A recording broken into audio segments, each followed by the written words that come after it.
If you doubt your decisions and your gut instincts, and you're constantly needing validation from outside sources, you're not needy or broken. You are actually just protecting yourself. My name is Elyssa Smith. I'm a trauma informed executive coach, and this is part 4 of our series, The Real Reason You Overthink Everything. And no, I'm not trying to attack you, I promise. Today, I'm going to show you how to stop trusting everyone else's decisions more than you trust your own, and how to stop replaying your life mentally on repeat. So, when your nervous system associates mistakes with danger, it increases caution. Makes sense, right? That's what our survival system was designed to do. But if you stay in this state for too long, or if this state is triggered by things that are not actual emergencies, we have a problem, because the systems that turn off when you're in survival mode are like, kind of important on a daily basis: your immune system, your reproductive system, your digestive system, because nobody needs to digest or like fight the flu if you're actually running from a wild animal to save your life. But most of the day, our stress threats are not that. So it can help to remind yourself this is not a wild animal, but your system won't know the difference. It can't tell the difference between something, you have a stressful email or a stressful call, or you're actually running from a saber-toothed tiger. It doesn't know. So it's going to put the same things into effect in all stressful situations, which means that your mental state is going to be on high alert. And we're going to stay in that survival mode until there's a new message of safety for you. So when that heightened caution is happening, it increases your internal monitoring. So there's this internal monitoring system. It's kind of watching like what's going on inside, what's going on externally, and your internal monitoring can turn to self-questioning and self-doubt really easily. This probably also really served you in childhood if you needed to be your own worst critic in order to stay safe, in order to guess what you needed to change about yourself, in order to get more of your needs met growing up by your caregivers. So your brain is kind of thinking like, hey, if I can reevaluate this enough, I'm going to prevent pain. So you think things through to the nth degree. I just had a brand new client yesterday. God bless her. I was like, okay, what is the very first step of this project that you've been putting off? Because a lot of clients come to me because they've been procrastinating. They've seen my TEDx talk. And so it's like they're putting stuff off and they don't know why, because it's not hard stuff that they're putting off, but it's like, it feels hard to get started. So I was asking her, what's the very smallest step? And she said, well, probably this thing. But then after that, I could do this, and then I could do this, and then that'll set me up to do this. And then eventually I'm going to need to do this. And I could just watch the weight going down on her. And I was like, take a breath. And she's like, yeah, I did it again, didn't I? I got real ahead of myself. And I was like, yeah, but that's what your nervous system wants to do. It believes if I can think enough, if I can second guess myself enough, if I can be the first one to reevaluate how I'm being, then I'm going to prevent pain. It's a really valuable skill when you're little, but you're not choosing to do it or not do it. It's just part of your defaults if that's how you learn to be safe. So the second guessing thing is your nervous system trying to prevent future regret and rejection, because future regret or rejection or abandonment means you're getting kicked out of the herd and probably going to get eaten by a predator. It's not really about your decisions. It's about your perceived safety. So when you find yourself second guessing a lot, that just means your system needs a little more safety. So I want to give you a way that you can contain the second guessing loop, okay? That overthinking that we start to do about ourselves, and the self-judgment can be really harsh.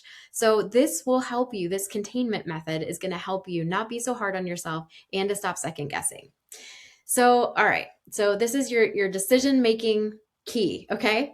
So first of all, I want you to take a minute, and you can pause the video if you want to. What is one small decision that you need to make? I'm going to give you a little list of things to do here. And then when you figure out the small decision, now let's say it's like my client, she has this whole big project she needs to do, but the very first thing was to print out a photo. So let's say you're going to decide what photo to print out. Okay. So you're going to write down, I am going to print out XYZ photo. So whatever your decision is, write it down right now. Okay. One clear sentence, nothing big. It has to be, I'm telling you, like think micro-sized, probably smaller than you're thinking right now. Think little tiny thought. You're going to make the decision that you need to make. What's one decision? Then I want you to place a dot next to it, like a little dot, okay? And the dot signals this is a closed case. And when your mind inevitably tries to reopen the case and second guess and rethink and doubt your decision, you're going to go back to the dot and you're going to touch the dot and you're going to say, this is closed for now. And then you're going to redirect your attention to your next task.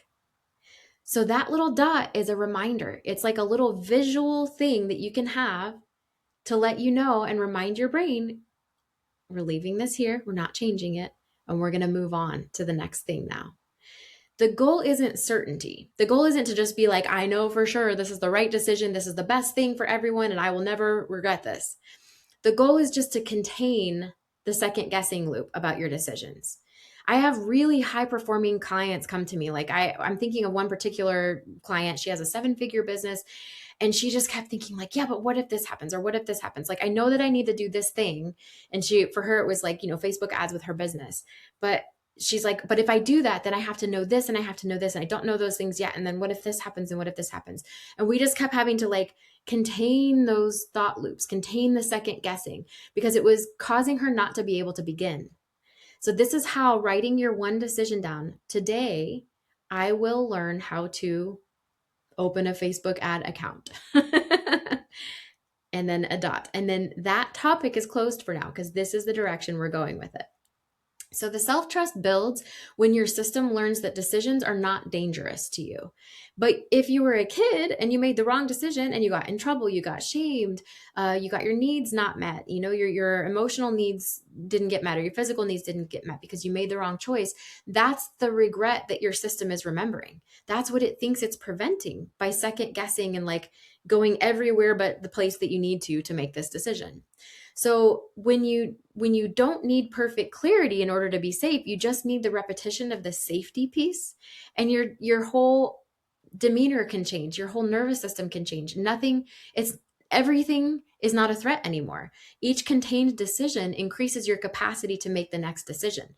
We don't want to go outside your window of tolerance. Your window of tolerance is how many hard things could you do, or how many new things could you do? How much change could you do in your life without kicking yourself back into survival mode? So that's why we start with the one little decision with a dot next to it, and don't go back to it. Like, hey, this is done. We're going to move forward and just do that thing. So I hope this was helpful to you. Next month, we're actually going to be exploring emotional regulation for high performers, because emotional regulation is the thing for high performers that will help you build capacity to hold more without shutting down, without blowing up your relationships, and without spiraling. So this is what we're going to be focusing on next month. And I hope this month has been helpful for you. And before we close, I want to offer you a little free gift. If you haven't already downloaded my free 5 nervous system hacks that you can do at your desk, that will help you build in some little exercises on a daily basis that can really ramp up your safety in your nervous system without that much work. It's like how you bypass your logical thinking brain and you just communicate safety to that beautiful nervous system you have. So you can also book a 15-minute chat with me if you've not done that before and you want to chat about what's going on with your nervous system, what are the right next steps for you if you want to stop spiraling, and if you want to hold more space for ease and capacity at your next level. I'm your girl. So until next time, I will see you back here next week, and take such good care of yourself.